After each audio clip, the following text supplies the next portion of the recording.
If you and I were sitting across a small wooden table, no cameras, no audience, just the hush of an ordinary evening, you might confess a question that rarely makes it to the surface.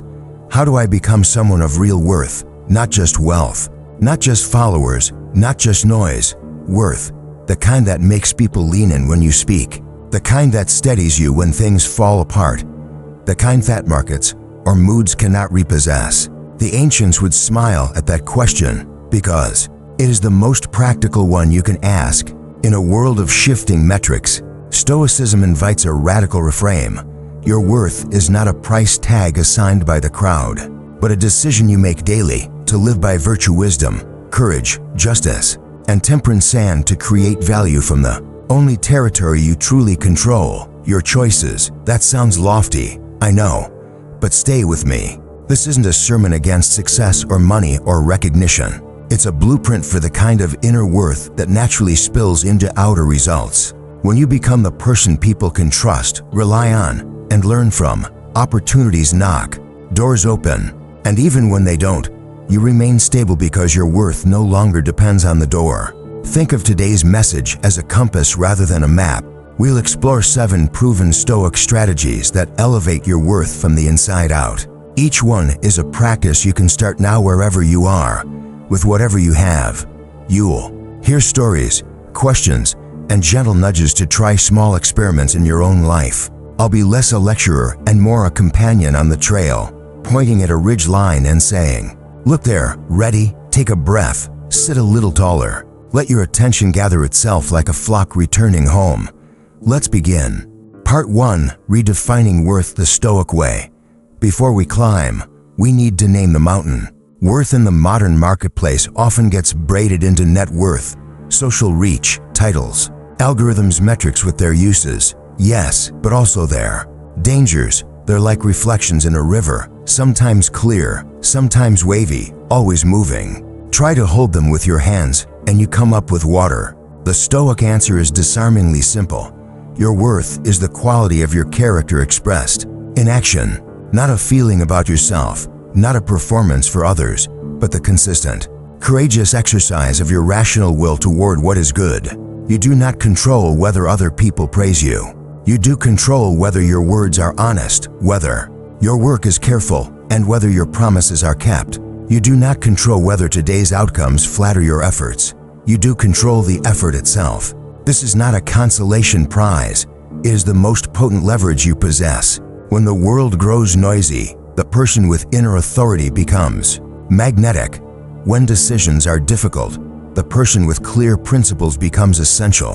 When crises hit, the person who does not panic but perceives, decides, and acts. This person becomes a pillar. That pillar can be you. So ask the first Stoic question, where is my control? Then a second, what matters most? The overlap is your arena. In that arena, you decide moment by moment to become trustworthy. And yes, trustworthiness is a form of worth that compounds daily. Employers recognize it. Partners cherish it. Friends depend on it. Even your future self looks back with gratitude and says, "Thank you for being someone I can count on." Do you feel how the ground settles under your feet? When you define worth this way, less frantic measurement, more deliberate movement, less peacocking, more practicing. This is the Stoic path. And as we walk it, you'll notice something paradoxical. The more you anchor your worth in virtue, the more valuable you become to others, not because you chased status, but because you created reliability, clarity, and calm, rare assets in any age. Let's step into the first strategy. Part 2, the discipline of control. Master the controllables. A Stoic begins each day with a simple, bracing distinction. What's within my control, and what is not? It sounds almost too obvious to matter until you try living it. Consider your morning. You open your phone and begin responding to headlines, messages, and the emotional weather of the crowd. By the time you lift your eyes, your focus and mood have been outsourced. Now consider an alternate morning. You pause, breathe, and choose your first deliberate act. Maybe it's 5 quiet minutes with your journal. Maybe it's a clean glass of water. Maybe it's reviewing your top task for the day and scheduling 90 minutes of deep, undistracted work. Same world, different posture. One is reactive. One is sovereign. Here's a practical exercise I call the Control Audit. Take one current stressor, something that loops in your mind. Write it at the top of a page. Draw a line down the middle. On the left, list every element of the situation. You do not control other people's choices, the market, the weather, and the past. On the right, list everything you control: your preparation, your response time, your tone, your effort, your boundaries, your plan B. Then, and this is the crucial step, refuse to spend emotional energy on the left column. Review it. To accept reality, yes, but then reinvest your time and attention in the right column. What call can you make? What draft can you send? What skill can you practice? What assumption can you check? What contingency can you create? This single discipline is like turning a ship's wheel to degrees. Over distance, the course changes dramatically. People of worth are not those who magically control outcomes. They are those who spend their days where their actions compound. You will forget. We all do. That's why a tiny ritual helps. Before any meeting, ask, what's mine to control here? What outcome do I intend? What behavior aligns with my values? After any meeting, ask, what did I control? What can I improve next time? That loop: intend, act. Review makes you sharper without making you harsh, and it quietly signals to others that you are a person who manages themselves first. Leaders notice, teammates relax, trust grows. One more question to keep in your pocket: am I complaining about reality or cooperating with it? Complaining is easy and popular. Cooperation with reality is rarer, but that's where results live. When you cooperate with reality, you don't surrender, you adjust, you move with intelligence. You stop arguing with the rain and start building a better roof. Part 3, Stillness Before Speed. Make space to choose. We prize speed, and rightly so. But speed without stillness is just noise moving quickly. The Stoics practiced a paradox: move fast in execution, slow in decision. They cultivated a still center and inner pause that let them see clearly before acting decisively. How do you train that pause? Begin with your breath. Not as a mystical escape, but as a practical anchor. Try this. Inhale gently through the nose for 4 counts. Hold for 2. Exhale for 6. Do 3 rounds before an important conversation, before replying to a heated message, before stepping onto a stage. You're signaling your nervous system, we are safe enough to choose. You lower the fog. You raise the light. Complement this with the evening examination, a simple Stoic journal. At day's end, ask yourself 3 questions and write short answers. What did I do well? Where did I fall short? What will I do differently tomorrow? Keep it specific, never cruel. You are the gardener of your behavior, not its judge and executioner. In 2 weeks, you'll find patterns emerging. In 2 months, you'll notice sharper choices. You are training the mind to learn from the day instead of merely surviving it. Now fold in a second practice, the negative visualization premeditatio. Malorum, imagine, briefly and calmly, things not going to plan. The pitch is declined. The flight is delayed. The friend misunderstands. You do this not to suffer twice, but to soften attachment and strengthen resourcefulness. You ask, if this happens, who will I be? What will I do? See yourself responding with steadiness. Feel your competence, your capacity to improvise. Then return to your task. You have visited the worst-case scenario long enough to defang it. Anxiety shrinks. Readiness rises. When you carry stillness into your work, you become that rare presence. In a room, unhurried and unafraid. Others speak. You listen. The problem escalates. And you stay curious. The opportunity appears. You move with crispness rather than frenzy. This is not personality, it's practice, and it raises your worth in any context because you make better decisions and you help others make theirs. Try this tomorrow morning. Before checking your phone, sit at the edge of your bed and ask, what would today look like if I protected a still center? Then pick one small practice: a 3-minute breath, a silent cup of tea, a 2-sentence intention, and begin. Your day will expand around that center like a wheel around an axle. Part 4, Craft Mastery. Create value that compounds. Philosophy is not an excuse to drift. It is the sharpest spur to excellence. The Stoics prized aretic excellence of character expressed as excellence in craft. Your worth becomes palpable when your work becomes unmistakably good, not by magic, but by method. Here is a simple, relentless method. Clarify the craft, schedule the practice, shorten the feedback loop, ship with standards, study your tape, clarify. The craft. What, exactly, are you trying to become excellent at? Not marketing in general, but writing persuasive long-form copy that helps honest products reach the right people. Not coding in general, but designing back-end services that are resilient under pressure and easy for teammates to maintain. Precision matters because practice loves specificity. Schedule the practice. Talent is a gift. Mastery is a calendar. Put real blocks of deep work on the calendar, distraction-free, notification off. Browser closed. 90 minutes is a beautiful unit. Guard 2 of those a day and watch your output change. Produce deliberately, not constantly. Shorten the feedback loop. Seek critique from people who know the terrain. Ask them to judge the work, not your worth. Receive the notes with gratitude and a cool head. Then iterate. It's tempting to hide behind effort. I worked so hard, but worth grows when the work is shaped by reality. You will tolerate the sting of feedback because you prefer truth to illusion. That preference itself is a stoic muscle. Ship with standards. Define a checklist for done. Not perfect. Perfection is a mirage but honest, clean, and thoughtful. Does this fulfill the user's need? Have I tested the edge cases? Is the language clear? Are we solving the real problem, not just the loud one? When you consistently ship work that needs less fixing, your worth rises silently. You become the person who makes it easy for others to build on your contributions. That is invaluable. Study your tape. Athletes watch replays to learn, not to self-loathe. Keep a simple portfolio of your work and review it monthly. What's improving?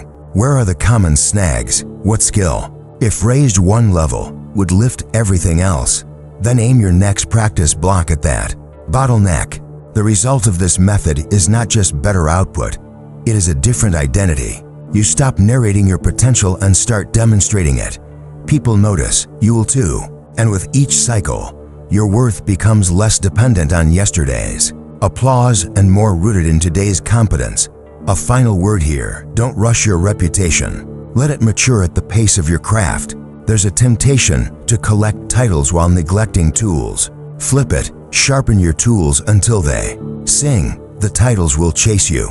Part 5. Courageous integrity. The power of clear yes and honest no. Worth is not merely doing many things, it is doing the right things for the right reasons. Courage and justice meet in a habit we undervalue, saying a clear yes to what aligns with our principles and a clean no to what dilutes them. This is integrity in motion. Let's make this concrete. Suppose you're offered a project that promises fast money but compromises your standards. The market says yes, your calendar groans yes, but your character knows this will nick the blade. What do?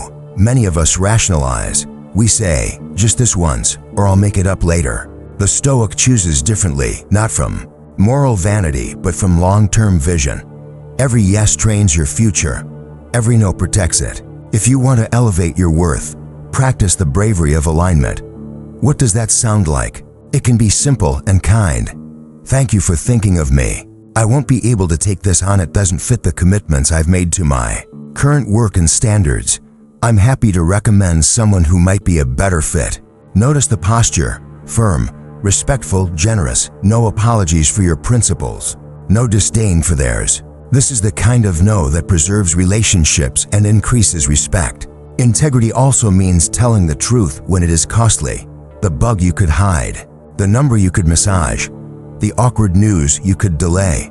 A Stoic remembers that reputation follows character, not the other way around. If you are honest when it's inconvenient, people will trust you when it matters. And trust, again, is worth interest that grows in every domain. You will make mistakes. Integrity isn't a spotless record, it's a reliable recovery. When you err, face it quickly. I missed this, I'm on it. Here's the plan to fix it. The swifter your ownership, the faster your return to positive compounding. You also become someone others feel safe around, because they know you won't blame or hide. Teams can move faster when blame is low and responsibility is high. A person who lowers drama and raises clarity. That person is priceless. Practice. This week, pick one boundary to honor and one truth to speak. Small, real actions. You'll feel a click inside, a pleasant weight of self-respect settling in. That weight is your worth becoming visible to yourself.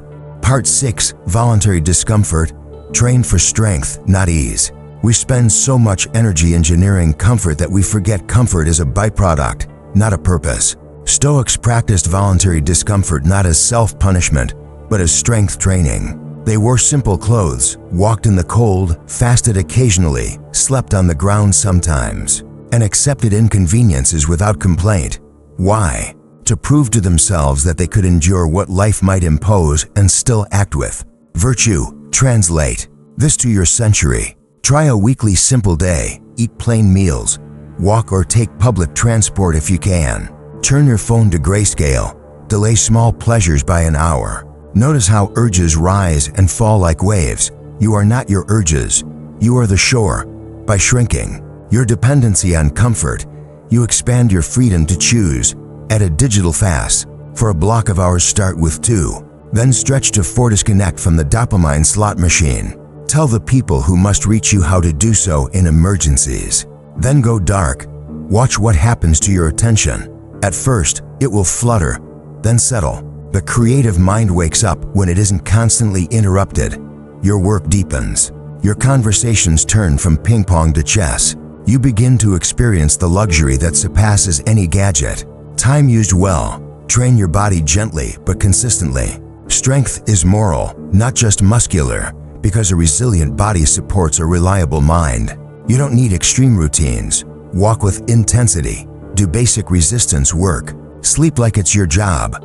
Hydrate like you're an athlete. The goal is not a specific aesthetic, but a dependable vessel. When your body is steadier, you have more attention to give to the world, and that generosity of presence is part of your worth.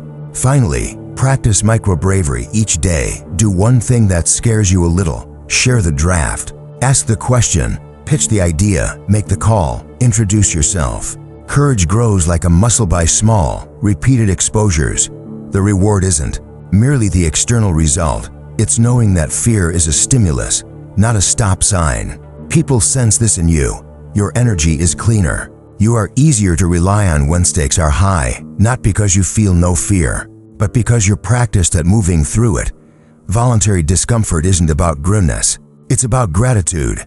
When you know you can live with less, you appreciate more. When you can approach challenges with a trained mind and body, you greet them not with dread but with a quiet, "I've prepared for this." Part 7, Service, Community, and the reputation you don't have to advertise. Elevate your worth can sound individualistic, but for the Stoic, virtue is social.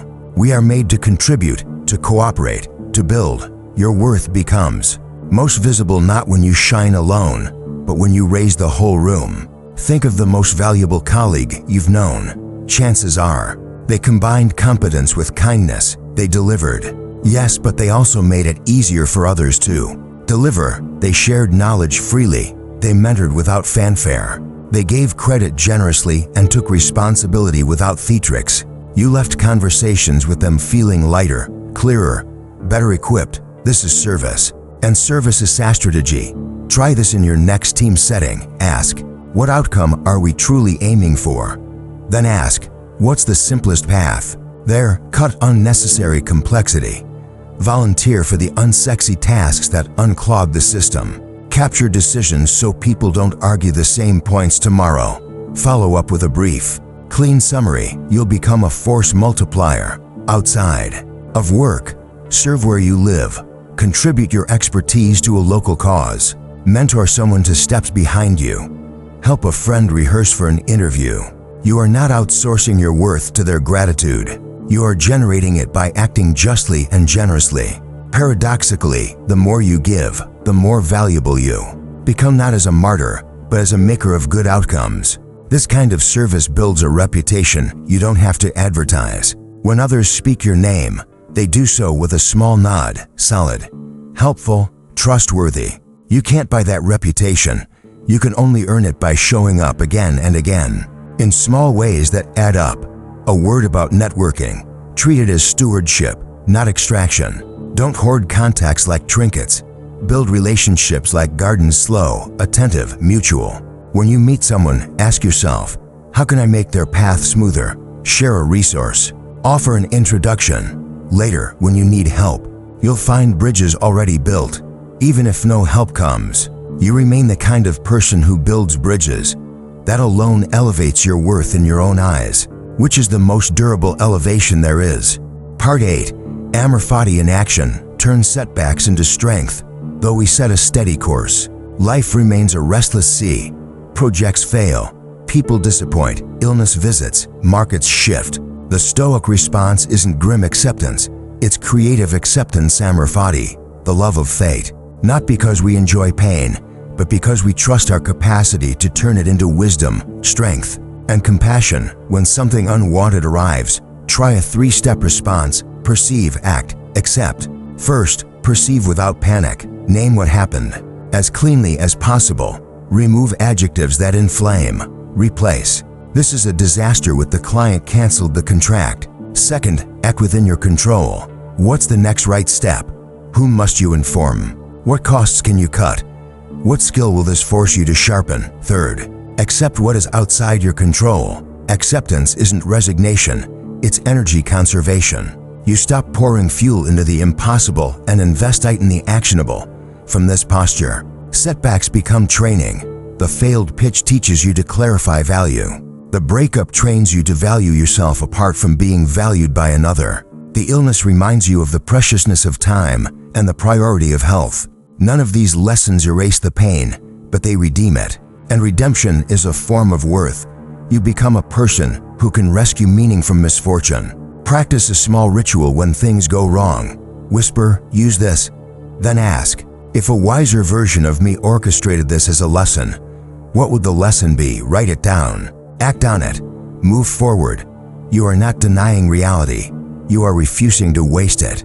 People can sense this alchemy. They bring you problems because you do not collapse. They invite you into serious rooms because you can handle serious news. You become rare, hopeful without naivete, steady without stiffness. Your worth stops being fragile because it no longer depends on good weather.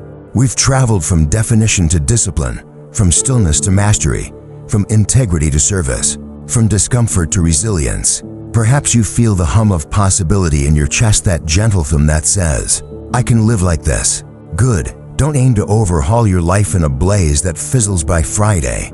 Make a quiet oath, the kind you can keep when no one is watching. I will place my worth where no one can steal it. I will master what I can control and cooperate with what I cannot.